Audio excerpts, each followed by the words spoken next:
Evening students, welcome to my YouTube channel Deepti Paliwal. और आज हम करने वाले हैं ये जो अभ्यास कक्षा परीक्षा मैंने बनाया था, तो हमें आज इसको सॉल्व करेंगे कक्षा 10th का, जिसमें आपके व्याकरण और 2 चैप्टर पद के जो सूरदास और तुलसीदास जी के चैप्टर हैं उनके कुछ क्वेश्चंस हैं जो मैंने इसमें लिखे हैं।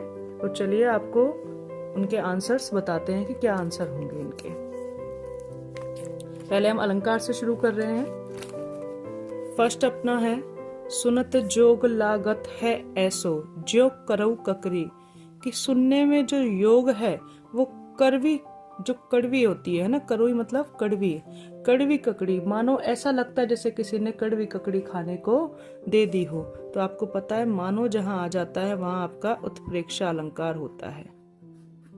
उत्प्रेक्षा अलंकार।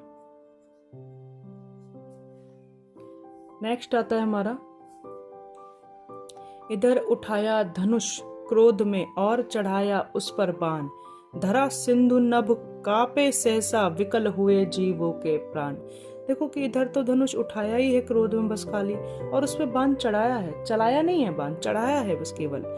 धरा सिंधु और नभ, धरती आकाश और जो सागर है समुद्र है वो सब कांप गए और सभी जीवों के प्राण विकल हो गए, बेचैन हो गए।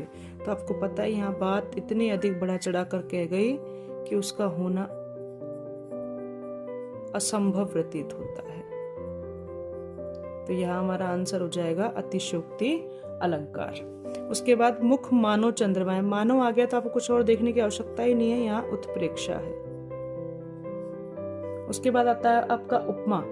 उपमा अलंकार व रूपक अलंकार के उपमा अलंकार व रूपक अलंकार में अंतर उदाहरण सहित लिखे। ठीक है, एक उदाहरण दे दीजिए, उसमें आप अंतर बता दीजिए। जैसे मैं लिख दूं, राम श्याम सा दिखता है। यहां मैं इसको सर्कल कर दूंगी। ठीक है, सा का अर्थ क्या होता है? के समान, मतलब तुलना। ठीक है, रंग रूप को लेकर हमने यहाँ पे तुलना कर दी। रूपक कहता है कि आरोप होता है, उपमेय पर उपमान का आरोप। तो राम श्याम ही है या राम श्याम है। ठीक है, तो ही है या राम श्याम है, तो यहाँ पर भेद रहित आरोप होता है। तो हम एक और लिख सकते हैं, राम रूपी श्याम।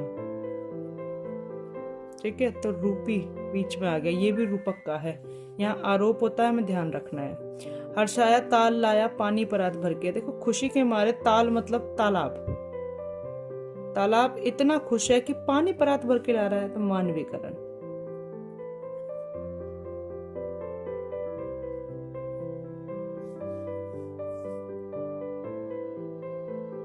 उसके बाद देखो, है वसुंधरा बिखेर देती मोती सबके सोने पर, फिर से मानवीकरण।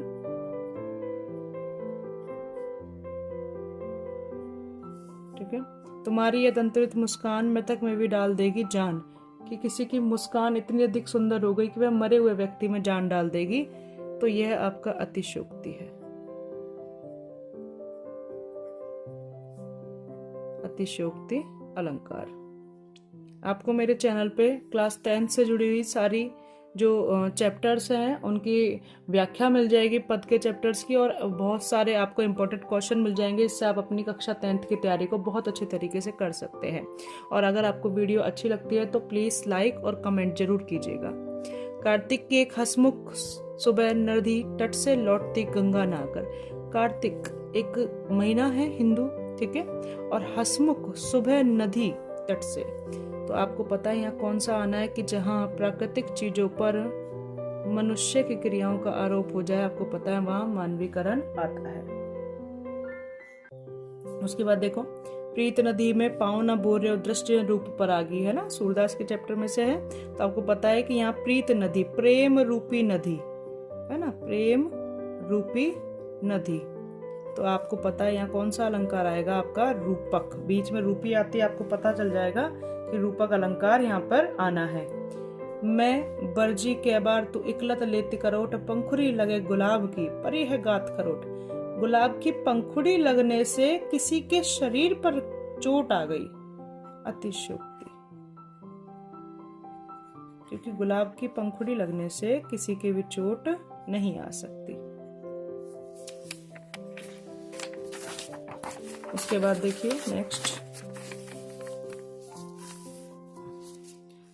हरा ठिगना चना बांधे मुरैना शीश पर। हरा चना, चना प्रकृति है, तो फिर से मानवीकरण। राणा प्रताप के घोड़े से पड़ गया हवा का पाला था। ठीक है, तो ये कंप्लीट जब होएगा तो इसमें अतिशयोक्ति आती है। अतिशयोक्ति अलंकार। राणा की पुतली फिरी नहीं तब तक चेतक मुड़ जाता था, है ना, तो इसमें अतिशयोक्ति हो जाएगी। अचल हिमगिरी के हृदय में आज चाहे कंप होले। अचल हिमगिरी, हिमगिरी पर्वत है और हृदय में कंप मनुष्य के होता है।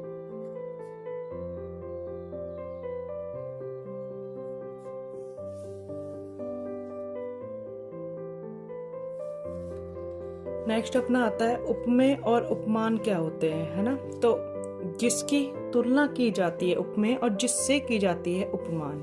उदाहरण सहित बताओ, जैसे चंद्रमुखी। ठीक है, तो जब हम खोलेंगे तब ये बन जाएगा चंद्र। ठीक है, चंद्र के समान मुख वाली। उपमान क्या हो गया, चंद्र, और उपमेय क्या हो गया, मुख। बीच में अलसी हटीली, देह की पतली, कमर की है लचीली। बेल की बात हो रही है यहाँ। ठीक है, तो ये भी मानवीकरण।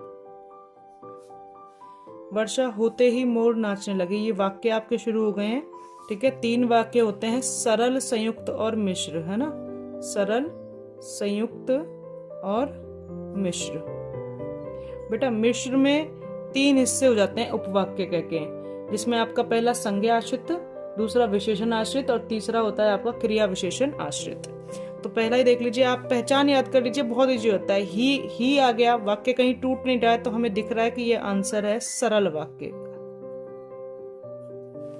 जो आ गया, वाक्य टूट गया। ठीक है, एक डिपेंड वाला वाक्य हो गया, एक आश्रित वाक्य हो गया। हमें पता है जो किस में आता है। ठीक है, किस में आएगा, मिश्र में आएगा। अब मिश्र में भी अगर पूछ ले कि उपवाक्य कौन सा है, तो आपको पता है विशेषण आश्रित है। वह बाजार जाकर फल खरीद लाया, सरल है।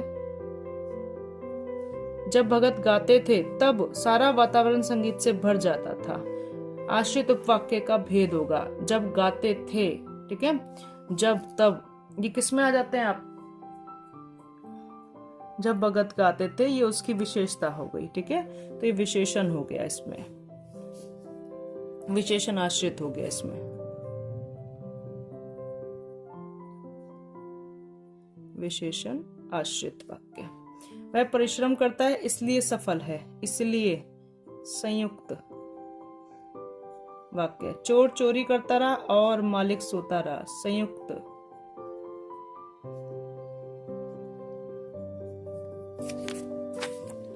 मिश्र और उसके भेदों को परिभाषित कीजिए। तो मिश्र वाक्य जहां पर एक वाक्य के मध्य में, ठीक है, एक आश्रित हो और एक उपवाक्य हो, तो वहां मिश्र वाक्य होता है।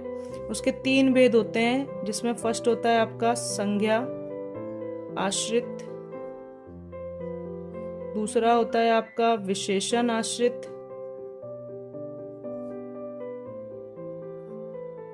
और तीसरा होता है आपका क्रिया विशेषण आश्रित। देखो, संज्ञा आश्रित जहां पर संज्ञा के ऊपर वाक्य डिपेंड कर रहा है। ठीक है, राम ने कहा कि वह कल दिल्ली जाएगा। छोटी की देखनी होती है आपको इसमें पहचान के लिए। तो राम ने कहा है कि वह कल दिल्ली जाएगा। विशेषण आश्रित जहां पर संज्ञा या सर्वनाम की विशेषता बताई जा रही हो, जैसे जो पीला फूल है वह मुझे चाहिए, है ना। और जितने भी लोकोक्ति या मुहावरे आते हैं वो इसी में आते हैं, जैसे जिसकी लाठी उसकी भैंस, जो बोएगा वो काटेगा। तो ये आपके इसमें आते हैं। क्रिया विशेषण, जहां किसकी विशेषता बतानी है, क्रिया की विशेषता बताई जाए, है ना। जैसे हम लगा देते हैं कि जैसे ही मैं आया वैसे ही ट्रेन चली गई, ये हो गया आपका क्रिया विशेषण आश्रित। हालदार साहब जीप में बैठे और चले गए, सरल में चेंज करना है। तो हालदार साहब जीप में बैठकर चले गए, हो गया सरल में। पहले किस में था, संयुक्त में, अब इसमें हो गया आपका सरल में। माँ ने कहा कि शाम को बाहर मत जाना, उपवाक्य का भेद है, अंडरलाइन वाला की दिख रहा है आपको, तो आपको भी पता है कौन सा हो गया, संज्ञा आश्रित उपवाक्य हो गया। ठीक है, संज्ञा आश्रित उपवाक्य। सत्य बोलो परंतु कटु मत बोलो, परंतु संयुक्त वाक्य। उसके बाद देखो, हमें अपने वीरों का सम्मान करना चाहिए। हमें आ रहा है, आपको पता है प्रथम पुरुष, ठीक है। तो प्रथम पुरुष में हम कौन हो गए, उत्तम पुरुष सर्वनाम, ठीक है। हमें है इसका मतलब बहुवचन, ठीक है। और हमें कौन है, कर्ता है। गणेश नाम है, तो चूंकि नाम है तो यहां आ गया व्यक्तिवाचक संज्ञा, एक है तो एक वचन।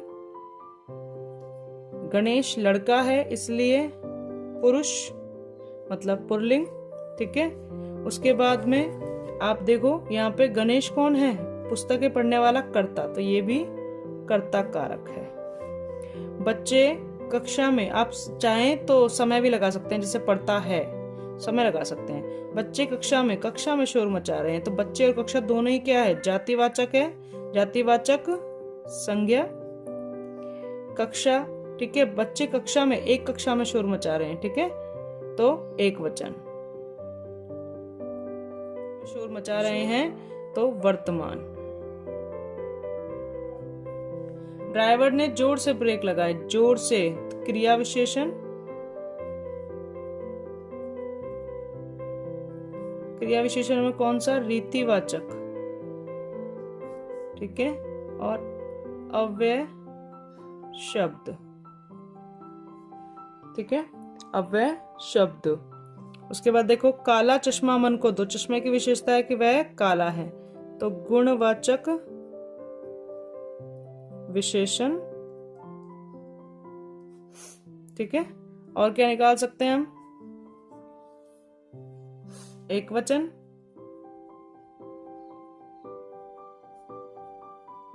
और आप दो भी निकाल सकते हैं। समय के लिए लगाएंगे हम यहाँ वर्तमान।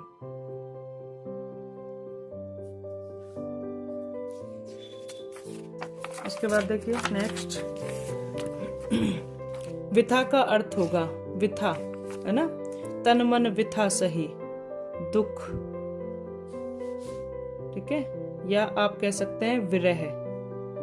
जकरी शब्द का अर्थ होगा जपना, या आप कह सकते हैं रटना, काना काना जकरी। सुनी सुनी में अलंकार होगा पुनरुक्ति प्रकाश अलंकार, प्रकाश अलंकार। उसके बाद अपरस शब्द का अर्थ होता है अनासक्त, ठीक है, या फिर अछूता। अपरस रहत सनेता गादे, है ना, नाहिन मन अनुरागी। सूरदास के हमारे हरि हारिल की लकड़ी में अलंकार होगा अनुप्रास, है वर्ण की आवृत्ति आ रही है, ठीक है। कवि सूरदास के आराध्य देव कौन है, कृष्ण है। भृगुकुल केतु कौन है बेटा, भृगुकुल केतु किसको बोला गया, भृगुकुल केतु कौन है यहाँ, परशुराम है, ठीक है, परशुराम जी हैं यहाँ पे। रघुकुल में किन से युद्ध नहीं किया जाता, तो किन से नहीं किया जाता, सुर महिषुर हरिजन अरुगाय, ठीक है। तो आपको याद रखना पड़ेगा देवता ब्राह्मण, ठीक है, महिदेव ब्राह्मण और हरिजन, हरि के भक्त और गाय, इनसे युद्ध नहीं किया जाता। तुम तो काल हाक जनु लावा, जनु उत्प्रेक्षा अलंकार, उत्प्रेक्षा अलंकार। ठीक है, इतना आपको समझ में आ रहा होगा। राम लक्ष्मण परशुराम संवाद की भाषा कौन सी है? तो आपको पता है तुलसीदास जी ने लिखी है। तो किस में लिखी है? अवधी भाषा में लिखी है। ए में खांड न उख में अलंकार श्लेष, श्लेष अलंकार है यहाँ पे। ठीक है, गुरु ऋण किस पे रह गया? लक्ष्मण जी के अनुसार परशुराम जी पे, परशुराम जी पर, जब वो कहते हैं गुरु ऋण रहा सोच बड़ जी के। ठीक है, किसके वचन कोटि कुलिस के समान है? कोटि कुलिस सम वचन तुम्हारा, व्यर्थ धरऊ धनु बाण कुठारा। लक्ष्मण जी कह रहे हैं किसके लिए? परशुराम जी के लिए। गाधी सुनु शब्द किसके लिए आया है? ये आया है विश्वामित्र, कौशिक के लिए।